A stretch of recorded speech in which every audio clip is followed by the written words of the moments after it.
இந்த பதிவில் நாம் பார்க்கவிருப்பது 12ஆம் பாவ அதிபதி 3ஆம் பாவத்தில் இருந்தால் 12ஆம் பாவம் என்பது லக்னத்திற்கு 12ஆம் இடத்தில் உள்ள ராசி கட்டத்தில் அமைந்துள்ளதை 12ஆம் பாவம் என்று கூறுவர்.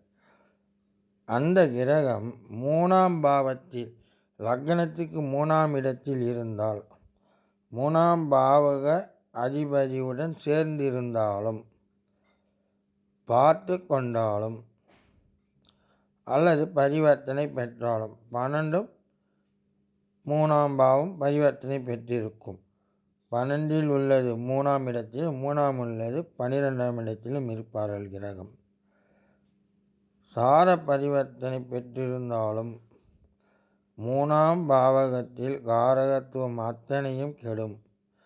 இது மாதிரியான அமைப்பு உள்ளவர்களுக்கு 3ஆம் பாவக காரகத்துவம் 3ஆம் பாவக காரகத்துவம் என்பது குறிப்பாக ஜாதகருடைய இளைய சகோதரத்திற்கும்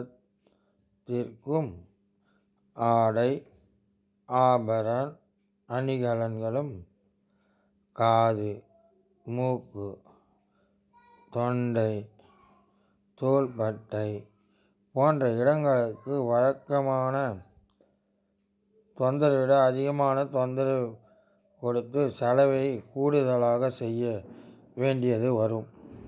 8ஆம் இடத்திற்கு 8ஆம் இடமான 3ஆம் இடத்தில் விரையாதிபதி 12ஆம் அதிபதி என்பது விரையாதிபதி அமரும்போது ஜாதகருடைய ஆசனவாய் இடுப்பு போன்ற பகுதியில் நோய் ஏற்படும்.